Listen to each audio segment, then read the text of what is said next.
Halo, ketemu lagi bareng aku Oka di channel YouTube aku. Jadi di video kali ini aku bakal lanjut lagi baca buku Harry Potter dan Kamar Rahasia chapter ketiga. Dimana kemarin itu chapter kedua kita udah bahas tentang Dobby. Ya, jadi kita ketemu sama pemeran baru di dunia Harry Potter. Makhluk yang belum pernah muncul nih, namanya peri rumah. Jadi si Dobby ini kemarin itu ngasih peringatan ke Harry bahwa Harry itu dalam bahaya. Nah, dan dan pada akhirnya nih keluarga Dursley yang awalnya nggak tahu kalau misalnya Harry itu nggak boleh menggunakan sihir di luar Hogwarts, mereka jadi tahu karena Harry dapat surat peringatan dari Kementerian Sihir. Nah, ceritanya kemarin itu sampai tiba-tiba ada Ron di jendela, di luar jendela kamar Harry ya. Nah, sekarang kita bakal lanjut lagi. Langsung aja baca chapter ketiga dari buku Harry Potter dan Kamar Rahasia. Chapter 3, chapter 3, The Burrow. Untuk nama ini aku tuh selalu salah loh penyebutannya. The Burrow, The Burrow, The Burrow, Burrow, The Burrow. I think I'm gonna go with The Burrow. Kalau misalnya ada yang salah kasih tahu ya. Oke, The Burrow. Ron, desa Harry merayap ke jendela dan mendorongnya ke atas agar mereka bisa bicara lewat jeruji. Ron, bagaimana kau? Harry ternganga ketika sadar sepenuhnya apa yang dilihatnya. Ron menjulurkan tubuhnya dari jendela belakang mobil tua berwarna hijau Tosca yang diparkir di tengah udara. Fred dan George, kakak kembarnya, nyengir kepada Harry dari tempat duduk depan. Baik-baik saja, Harry? Apa yang terjadi, Harry? Tanya Ron. Kenapa kau tidak membalas surat-suratku? Sudah 12 kali ku minta kau datang. Kemudian Dad pulang dan bilang kau mendapat peringatan resmi gara-gara menggunakan sihir di depan Muggle. Bukan aku, dan bagaimana dia tahu? Dia kerja di Kementerian Sihir, kata Ron. Kau kan tahu kita dilarang menggunakan sihir di luar sekolah. Aneh juga kau ngomong begitu, kata Harry memandang mobil yang melayang itu. Oh, ini tidak masuk hitungan, kata Ron. Kami cuma pinjam. Itu punya Dad. Bukan kami yang menyihirnya, tetapi menyihir di depan Muggle, di tempat kau tinggal. Sudah aku bilang itu bukan aku, tapi perlu waktu lama untuk menjelaskannya sekarang. Bisakah kau katakan kepada mereka di Hogwarts bahwa keluarga Dursley mengurungku dan tidak mengizinkanku kembali, dan jelas aku tidak bisa menyihir diriku keluar kamar karena Kementerian Sihir nanti mengira itu kedua kalinya aku menyihir dalam waktu 3 hari. Jadi berhenti koceh, kata Ron. Kami datang untuk membawamu pulang bersama kami. Tapi kalian juga tidak bisa menyihirku bebas. Tidak perlu, kata Ron, mengedikkan kepalanya ke arah tempat duduk depan sambil menyeringai. Kau lupa siapa yang bersamaku. Ikat ini di sekeliling jeruji-jeruji itu, kata Fred melempar ujung seuntai tambang kepada Harry.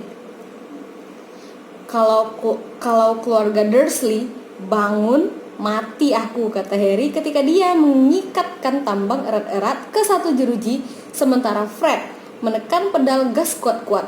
Jangan khawatir, kata Fred. Sekarang kau mundur. Harry mundur ke tempat remang-remang di sebelah Hedwig. Hedwig rupanya menyadari betapa pentingnya kejadian ini, sehingga dia diam tak bersuara. Deru mobil semakin keras dan mendadak dengan bunyi berkelontangan, jeruji-jeruji itu berhasil dicabut dari jendela. Sewaktu Fred meluncurkan mobil ke atas, Harry berlari kembali ke jendela dan melihat jeruji itu bergelantungan kira-kira semeter dari tanah. Terengah-engah, Ron menariknya ke dalam mobil. Harry mendengarkan dengan cemas, tetapi tak dengar suara dari kamar tidur keluarga Dursley. Ketika jeruji sudah aman di tempat duduk belakang bersama Ron, Fred memundurkan mobil sedekat mungkin ke jendela Harry. Masuk, kata Ron. Tetapi semua keperluan Hogwartsku, tinggal tongkatku, sapuku. Di mana? Dikunci di lemari bawah tangga, dan aku tidak bisa keluar dari kamar ini. Tak jadi soal, kata George dari tempat duduk depan. Minggir, Harry. Fred dan George memanjat hati-hati lewat jendela, masuk ke kamar Harry. Harry kagum sekali melihat George mengeluarkan jepit rambut biasa dari sakunya dan mulai mengotak-ngatik kunci pintu. Banyak penyihir menganggap mempelajari trik magel semacam ini buang-buang waktu, kata Fred. Tapi menurut kami ini kecakapan yang layak dipelajari, walaupun agak lambat. Terdengar bunyi klik pelan dari pintu, dan pintu terbuka. Nah, kami akan mengambil kopermu. Ambil apa saja yang kau perlukan dari kamarmu dan ulurkan pada Ron, bisik George. Awas, anak tangga yang paling bawah berderit. Harry balik berbisik ketika si kembar menghilang di puncak tangga yang gelap. Harry bergerak gesit di kamarnya, mengumpulkan barang-barangnya dan menyerahkannya kepada Ron. Kemudian dia membantu Fred dan George menggotong kopernya ke atas. Harry mendengar Paman Vernon terbatuk. Akhirnya, terengah-engah mereka tiba di puncak tangga, lalu membawa koper itu ke jendela kamar. Fred memanjat kembali ke dalam mobil untuk menarik koper bersama Ron, sementara Harry dan George mendorong dari kamar. Senti demi senti koper itu bergerak melewati jendela. Paman Vernon terbatuk lagi. Sedikit lagi, sengal Fred yang menarik dari dalam mobil. Dorong keras-keras. Harry dan George mendorong koper itu dengan bahu dan koper itu pun meluncur dari jendela ke tempat duduk belakang mobil. Oke, kita berangkat, bisik George. Tetapi Harry memanjat ambang jendela. Terdengar jerit nyaring di belakangnya, diikuti gelegar suara Paman Vernon. Burung hantu sialan! Aku lupa Hedwig! Harry berlari kembali ke seberang kamar ketika lampu di atas tangga loteng menyala. Dia menyambar sangkar Hedwig, berlari ke jendela dan menyerahkannya kepada Ron. Dia sedang memanjat lemari lacinya ketika Paman Vernon menggedor pintu yang sudah tak terkunci dan pintu itu berdebam terbuka. Sedetik Paman Vernon berdiri terpaku di depan pintu, kemudian dia melenguh seperti banteng terluka dan melesat mengejar Harry, menyambar pergelangan kakinya. Ron, Fred, dan George meraih lengan Harry dan menarik sekuat tenaga. Petunia! Raung Paman Vernon. Dia kabur! Weasley bersaudara menyentak keras sekali dengan kaki Harry terlepas dari cengkraman Paman Vernon. Begitu Harry sudah di dalam mobil dan membanting pintu menutup, Ron berteriak, "Tancap Fred!" Dan mobil itu tiba-tiba saja meluncur menuju bulan. Harry tak bisa mempercayainya. Dia bebas. Dia menurunkan kaca jendela mobil. Angin malam mengibarkan rambutnya. Dia memandang atap rumah-rumah di Private Drive yang semakin menjauh. Paman Vernon, Bibi Petunia, dan Dudley. Ketiganya menatap terpana dari jendela kamar Harry. Sampai musim panas tahun depan, seru Harry. Weasley bersaudara terbahak dan Harry bersandar kembali ke tempat duduknya, nyengir lebar. Keluarkan Hedwig, katanya kepada Ron. Dia bisa terbang mengikuti kita. Sudah lama sekali dia tak punya kesempatan merentangkan sayapnya. George menyerahkan jepit rambut kepada Ron dan sesaat kemudian Hedwig sudah meluncur riang gembira dari jendela mobil, lalu melayang-layang mengikuti mereka seperti hantu. Jadi, bagaimana ceritanya, Harry? Kata Ron tak sabar. Apa yang terjadi? Harry menceritakan kepada mereka semua tentang Dobby, peringatan yang diberikannya kepada Harry, dan musibah puding violet. Terjadi kesunyian yang panjang setelah Harry mengakhiri ceritanya. Mereka kaget. Sangat mencurigakan, kata Fred akhirnya. Jelas mengada-ngada. George menyetujuinya. Jadi dia bahkan tidak mau memberitahu siapa yang merencanakan semua ini. Kurasa dia tak bisa, kata Harry. Sudah kukatakan, setiap kali nyaris buka rahasia, dia langsung membentur-benturkan kepalanya ke dinding. Harry melihat Fred dan George berpandangan. Kalian mengira dia bohong kepadaku, kata Harry. Yah, kata Fred. Coba pikirkan, peri rumah punya kekuatan gaib sendiri, tetapi mereka biasanya tidak bisa menggunakannya tanpa izin tuan mereka. Kurasa si Dobby itu sengaja dikirim untuk mencegahmu kembali ke Hogwarts. Ada yang mau mempermainkanmu. Apa di sekolah ada yang dendam padamu? Ada. Harry dan Ron langsung menjawab bersamaan. Draco Malfoy, Harry menjelaskan. Dia membenciku. Draco Malfoy, kata George menoleh. Bukan anak Lucius Malfoy kan? Mestinya. Itu bukan nama yang sangat umum kan? Kata Harry. Kenapa? Aku dengar Dad bicara tentang dia, kata George. Dia pendukung besar, kau tahu siapa. Dan waktu kau tahu siapa menghilang, kata Fred menoleh memandang Harry. Lucius Malfoy kembali. Katanya dia tidak bermaksud melakukan semua itu. Omong kosong, dan berpendapat dia orang dekat dengan kau tahu siapa. Harry tak pernah mendengar desas-desus tentang keluarga Malfoy sebelumnya, dan ini sama sekali tidak mengejutkannya. Kalau dibandingkan dengan Malfoy, Dudley Dursley tampak seperti anak yang baik, bijaksana, dan penuh perasaan. Aku tak tahu apakah keluarga Malfoy punya peri rumah, kata Harry. Siapapun pemiliknya, tentulah keluarga penyihir yang sudah turun-temurun dan kaya raya, kata Fred. Ya, Mom ingin sekali kami punya peri rumah untuk menyetrika, kata George. Tapi yang kami punya hanyalah hantu konyol di loteng dan jembalan yang berkeliaran di kebun. Peri rumah adanya di rumah-rumah besar, kastil, dan tempat-tempat seperti itu. Kau tak akan menemukannya di rumah kami. Harry diam. Melihat fakta bahwa Draco Malfoy biasanya memiliki segala sesuatu yang paling baik, keluarganya pastilah bergelimang uang sihir. Dia bisa membayangkan Malfoy berkeliaran di rumah besar, mengirim pelayan rumah untuk mencegah Harry kembali ke Hogwarts. Kelihatannya juga jenis hal yang akan dilakukan Malfoy. Bodohkah Harry menanggapi Dobby secara serius? Tapi aku senang kami datang mengambilmu, kata Ron. Aku cemas sekali ketika kau tidak membalas satupun suratku. Mulanya kukira Errol yang salah. Siapa Errol? Burung hantu kami. Dia sudah tua sekali. Bukan untuk pertama kalinya dia pingsan waktu mengantar surat. Jadi kemudian ku coba pinjam Hermes. Siapa? Burung hantu Mom dan Dad. Belikan untuk Percy ketika dia diangkat jadi prefect, kata Fred dari tempat duduk. Tetapi Percy tak mau meminjamkannya padaku, kata Ron. Katanya dia sendiri memerlukannya.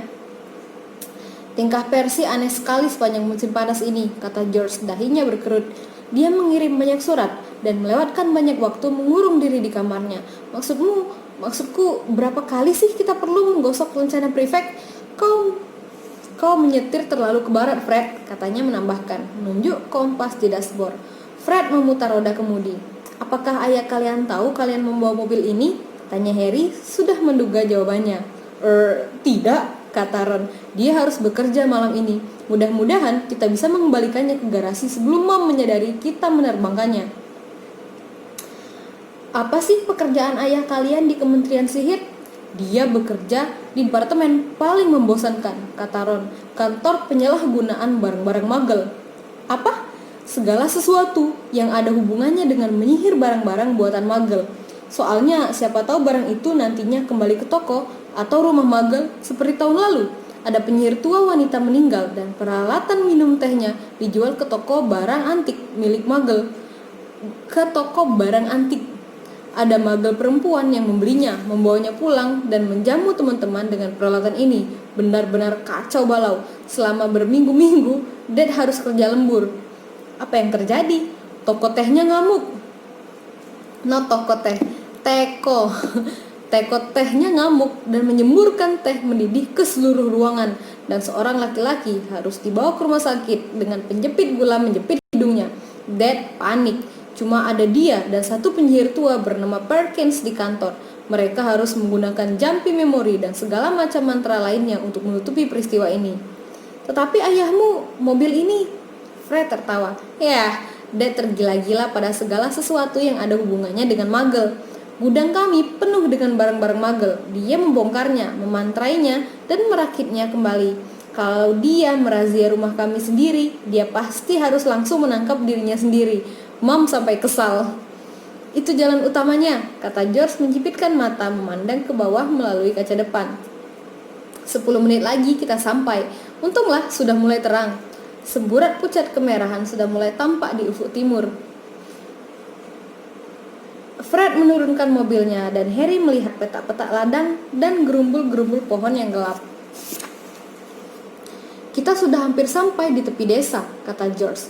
Ottery Street Catchpole.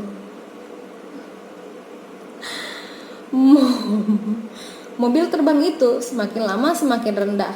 Tepi lingkaran matahari yang merah jingga sekarang berkilau di antara pepohonan. Pendaratan, kata Fred ketika dengan entakan kecil mereka menyentuh tanah. Mereka mendarat di sebelah garasi yang hampir roboh di halaman kecil itu. Dan Harry untuk pertama kalinya melihat rumah Ron.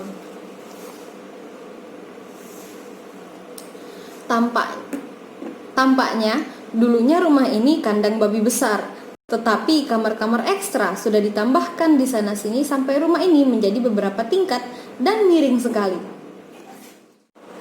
Oke, sorry. Kayaknya ada kesalahan teknis tadi sebentar. Kita lanjut lagi ya. Pendaratan, kata Fred ketika dengan entakan kecil mereka menyentuh tanah. Mereka mendarat di sebelah garasi yang hampir roboh di halaman kecil itu. Dan Harry untuk pertama kalinya melihat rumah Ron. Tampaknya dulu rumah ini kandang babi besar, tetapi kamar-kamar ekstra sudah ditambahkan di sana-sini sampai rumah ini menjadi beberapa tingkat dan miring sekali.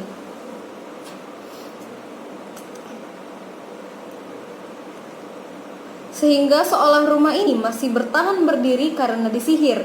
Yang Harry mengingatkan dirinya mungkin memang benar.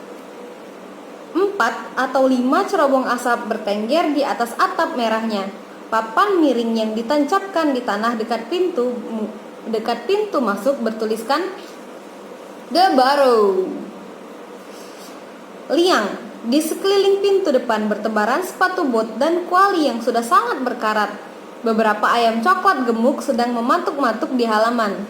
Tidak seberapa, kata Ron. Ini hebat, kata Harry riang, teringat Private Drive. Mereka turun dari mobil. Nah, kita ke atas diam-diam, kata Fred, dan tunggu sampai Mom memanggil kita untuk sarapan. Kemudian Ron, kau turun sambil bilang, Mom, coba lihat siapa yang muncul semalam. Mom akan senang sekali melihat Harry dan tak seorang pun perlu tahu kita menerbangkan mobil.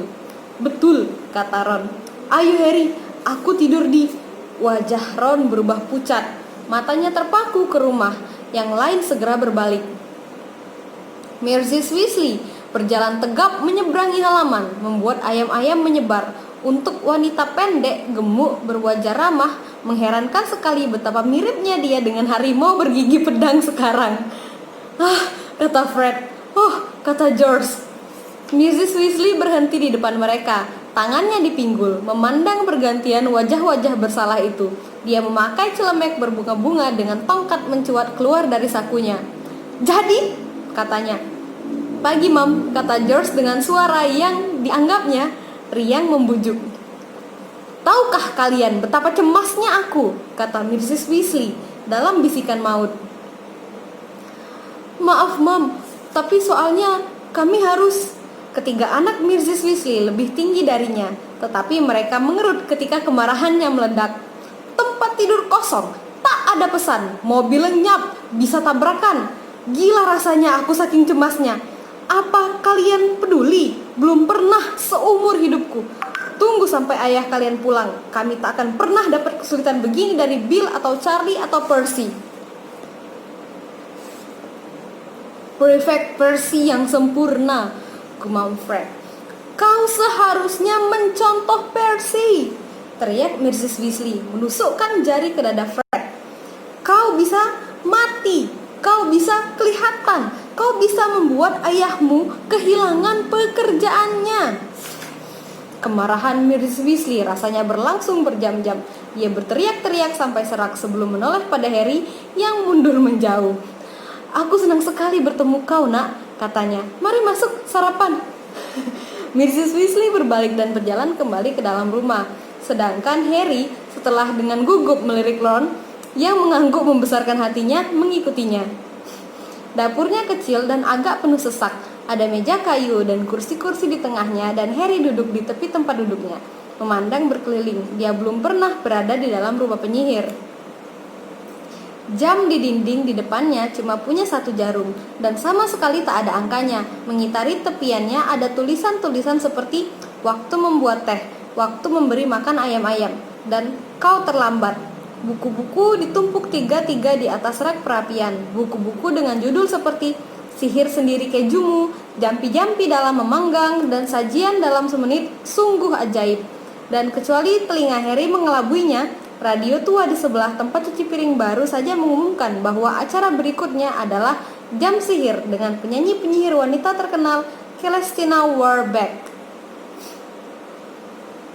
Mrs. Weasley mondar-mandir dengan berbisik, menyiapkan sarapan dengan agak serampangan, memandang sebal anak-anaknya. Sementara dia melemparkan sosis ke dalam wajan, sekali-sekali dia menggumamkan kalimat seperti, "Tak tahu apa yang ada di pikiran kalian dan tak akan pernah mempercayainya." "Aku tidak menyalahkanmu, nak," katanya meyakinkan Harry, menuang 8 atau 9 sosis ke dalam piringnya. "Arthur dan aku mencemaskanmu juga. Baru semalam kami katakan kami sendiri akan datang menjemputmu kalau sampai hari Jumat kau tidak membalas surat Ron. Tapi sungguh kelewatan." Sekarang dia menambahkan 3 telur goreng ke piring Harry. "Menerbangkan mobil ilegal, menyeberang separuh negeri, bisa kelihatan siapa saja." Dia menjentikkan tongkatnya sambil lalu ke perabot di tempat cuci piring yang langsung mulai mencuci sendiri, berdentang-denting lembut di latar belakang. "Langit mendung, Mam," kata Fred.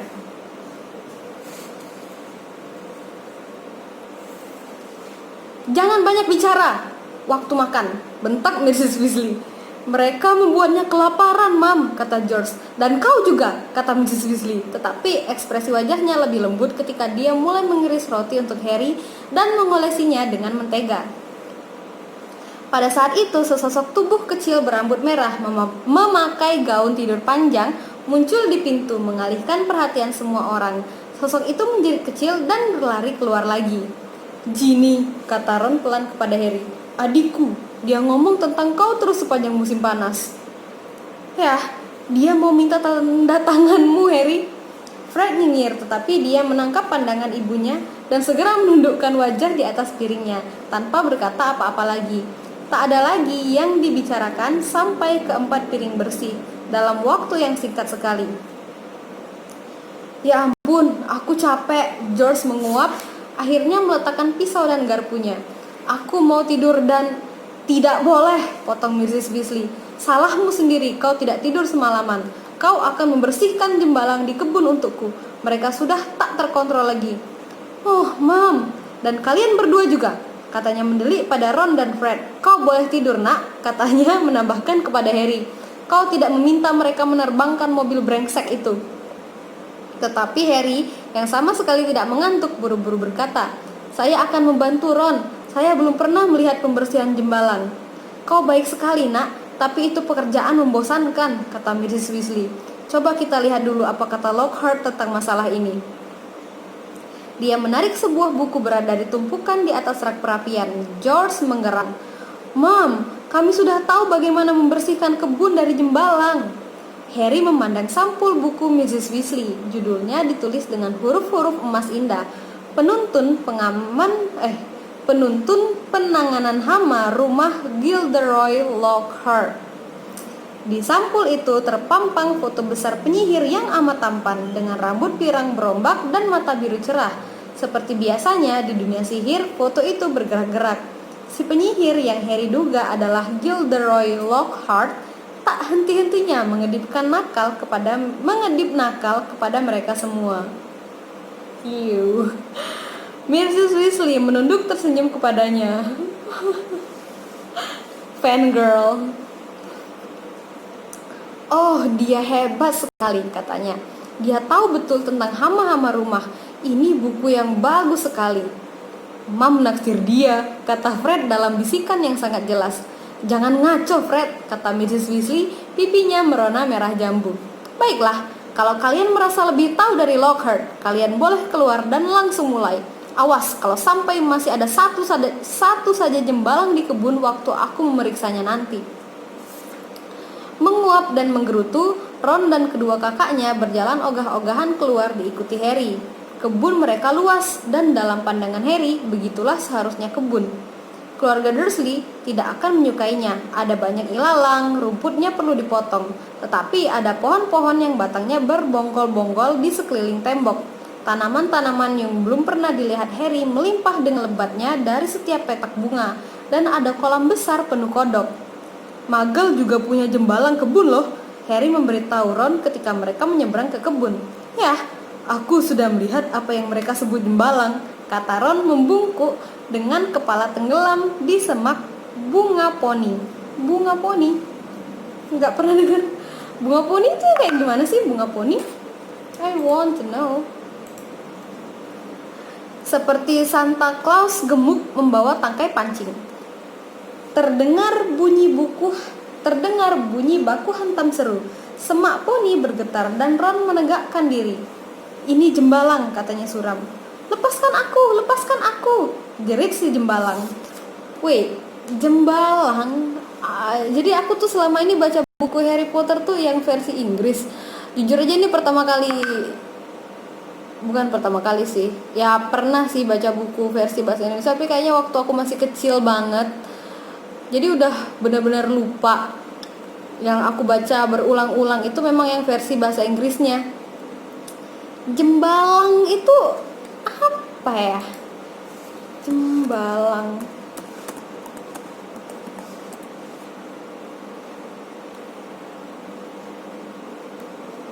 It's like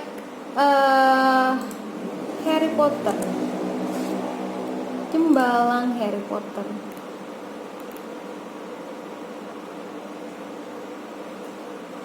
Bentar.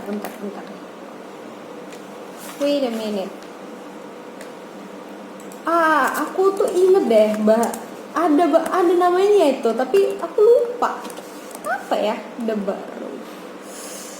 Wait. Iya, jadi namanya itu tadi tuh Gnome. Iya. Nom itu ya. Iya, aku tuh ingat soalnya di buku tuh si Gnome itu tuh suka main digangguin sama Ron apa kalau nggak salah, sama Harry juga. Itu dia, jembalang ternyata bahasa Indonesianya. Kira aku baru tahu. Ya, jadi balik lagi nih tadi. Sampai mana? Oh ya, makhluk itu sama sekali tidak seperti Santa Claus, melainkan bertubuh kecil, kulitnya kasar, dengan kepala besar botak menonjol persis seperti kentang. Ron memegangnya agak jauh, sementara si jembalang menendang-nendang dengan kakinya yang kecil bertanduk. Ron mencengkram pergelangan kakinya dan menjungkirkannya. Ini harus kulakukan, katanya. Ron mengangkat si jembalang ke atas kepalanya. Lepaskan aku, lalu mulai memutar-mutarnya dalam lingkaran besar seperti lasso.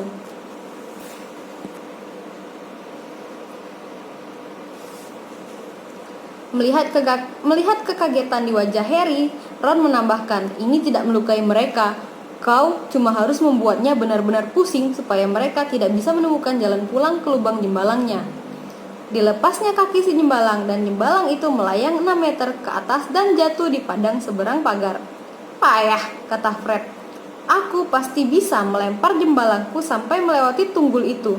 Harry belajar dengan cepat untuk tidak merasa terlalu kasihan kepada si jembalang. Dia memutuskan untuk menjatuhkan saja jembalang pertama yang ditangkapnya di balik pagar. Tetapi si jembalang yang bisa merasakan kelemahan nancapkan giginya yang setajam silet ke jari Harry, dan Harry dengan susah payah mengibaskannya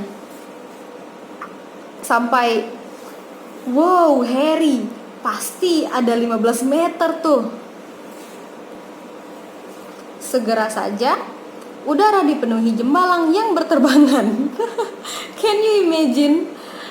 Kentang ya, kayak kentang tadi, kayak kecil kan ukurannya itu, terbang. Aduh. Wow. Lihat kan, mereka tidak terlalu pintar, kata George menyambar 5 atau 6 jembalang sekaligus. Begitu mereka tahu pembersihan jembalang dimulai, mereka malah keluar untuk melihatnya. Mestinya kan malah ngumpet. Tak lama kemudian, gerombolan jembalang di padang mulai melangkah lesu menjauh. Mereka akan kembali, kata Ron. Mereka akan kembali, kata Ron, ketika mereka mengawasi para jembalang menghilang ke balik pagar di sisi lain padang. Mereka senang di sini. Dad terlalu lunak terhadap mereka. Dia menganggap mereka lucu. Saat itu terdengar pintu depan terbanting. Dia pulang, kata George. Dad pulang. Mereka bergegas menyeberangi kebun kembali ke rumah. Mr. Weasley duduk lesu di kursi dapur dengan kacamata dilepas. Dia kurus, hampir botak, tetapi sisa rambut yang masih ada di sana sama merahnya dengan rambut anak-anaknya. Dia memakai jubah hijau panjang yang berdebu dan kelihatan habis dipakai berpergian. Bukan main semalam, gumamnya meraih teko teh sementara mereka duduk mengelilinginya. 9 penyerbuan, 9. Dan si mendengus Fletcher mencoba menyihirku ketika aku berbalik. Mr. Weasley meneguk tehnya dan menghela nafas. Ada yang ditemukan, Dad? Tanya Fred bersemangat. Yang kudapat hanyalah beberapa kunci pintu yang mengerut dan ceret yang menggigit, kata Mr. Weasley menguap. Tapi ada barang-barang kotor yang bukan bagian departemenku. Mortlake dibawa pergi gara-gara mempertanyakan beberapa binatang sejenis musang yang sudah tua sekali. Tapi itu tugas komite jimat eksperimental untungnya. Untuk apa orang membuat kunci mengerut? Tanya George. Cuma untuk memancing muggle, keluh Mr. Weasley. Jual kepada mereka, kunci terus mengerut sampai akhirnya menghilang, sehingga mereka tak bisa menemukannya sewaktu memerlukannya. Tentu saja, susah sekali meyakinkan orang, karena tak ada muggle yang mau mengakui kunci mereka mengerut semakin lama semakin kecil. Mereka akan ngotot mengatakan mereka lagi-lagi kehilangan kunci. Untuk saja, para muggle ini akan berusaha dengan segala macam cara untuk mengabaikan kejadian gaib. Bahkan kalau itu terjadi di depan mereka, tapi barang-barang yang telah diambil bangsa kita untuk disihir, kalian tidak akan percaya. Seperti mobil misalnya. Mrs. Weasley telah muncul, membawa penyodok panjang seperti memegang pedang. Mata Mr. Weasley langsung terbuka lebar. Dia memandang istrinya dengan perasaan bersalah. Mobil, sayang?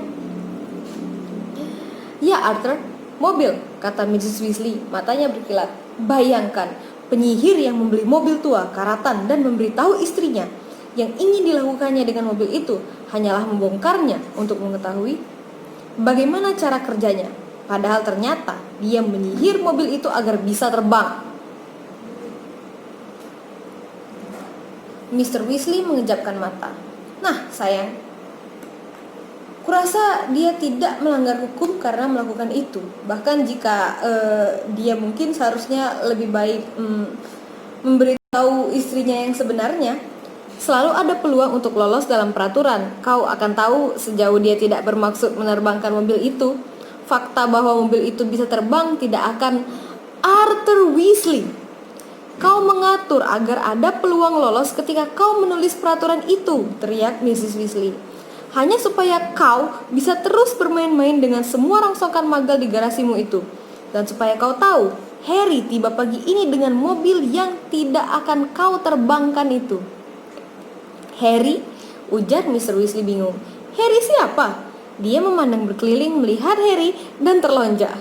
Astaga, Harry Potter kah? Senang sekali bertemu kau. Ron sudah cerita banyak tentang anak-anakmu menerbangkan mobil itu ke rumah Harry dan kembali lagi ke sini tadi pagi, teriak Mrs. Weasley. Apa komentarmu tentang itu, ha? Betulkah kalian menerbangkannya? Tanya Mr. Weasley bersemangat. Apakah bisa terbang lancar? Maksudku, dia terbata-bata ketika kilat kemarahan terpancar dari mata Mrs. Weasley. Kalian lancang anak-anak, lancang sekali. Kita tinggalkan mereka, gumam Ron kepada Harry ketika Mrs. Weasley siap meledak. Ayo, kutunjukkan kamarku. Mereka menyelinap keluar dari dapur dan menuruni lorong sempit sampai ke tangga yang tidak rata, yang berzigzag sampai ke atas. Pada bordes ketiga ada pintu yang sedikit terbuka. Harry sempat melihat sepasang mata coklat cemerlang sebelum pintu itu menutup dengan keras. Itu Ginny, kata Ron. Kau tak tahu betapa anehnya bagi dia menjadi pemalu begini. Biasanya mulutnya tak pernah berhenti mengoceh. Mereka menaiki 2 tangga lagi sampai tiba di pintu yang catnya mengelupas dan ada papan kecil bertuliskan Kamar Ronald. Harry masuk, kepalanya nyaris menyentuh atap yang miring. Dia mengerjap, rasanya seperti masuk perapian. Segala sesuatu di dalam kamar Ron bernuansa jingga terang, spray, dinding, bahkan langit-langitnya. Kemudian Harry menyadari bahwa Ron telah menutup hampir setiap senti dinding kamarnya yang kusam dengan poster 7 penyihir pria dan wanita yang sama. Semuanya memakai jubah jingga cemerlang, membawa sapu dan melambai-lambai dengan semangat. Tim Quidditchmu? Tanya Harry. Chudley Cannon, kata Ron, menunjuk spray jingganya yang dihiasi huruf C raksasa berwarna hitam dan peluru meriam yang sedang meluncur. Peringkat ke-9 di liga. Buku-buku sihir Ron ditumpuk sembarangan di satu sudut. Di sebelah, setumpuk komik yang semuanya tampaknya mengisahkan petualangan Martin Mix, si magel gila. Tokat sihir Ron tergeletak di atas tangki ikan penuh telur kodok di ambang jendela di sebelah tikus gemuknya, Scabbers, yang sedang tiduran di sepetak sinar matahari. Harry melangkahi satu pak kartu, mengocok sendiri di lantai, dan melongok keluar dari jendela yang kecil mungil. Di padang jauh di bawah, dia bisa melihat serombongan jembalang menyelinap lewat pagar tanaman. Satu demi satu kembali ke kebun keluarga Weasley.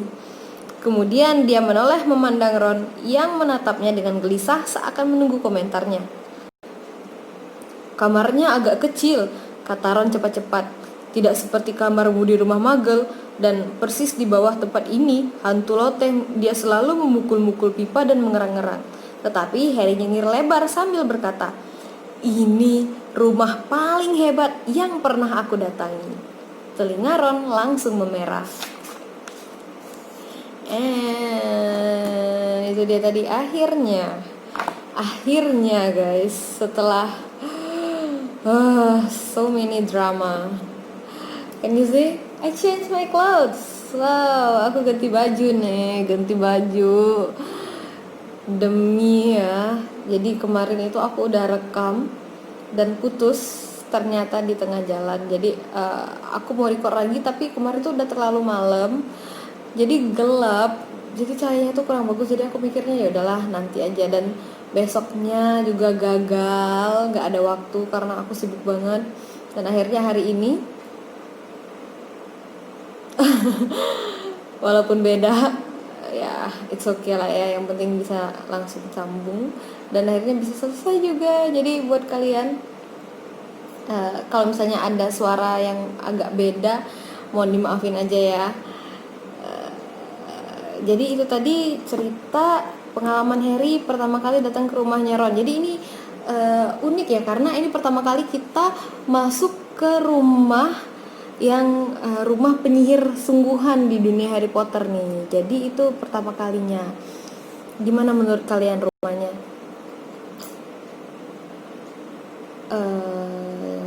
Kalian bisa kasih komentar, dan sampai ketemu lagi di video yang selanjutnya. Oh iya, buat kalian nih yang baru nonton, buat pendengar yang baru, jadi aku udah pernah bikin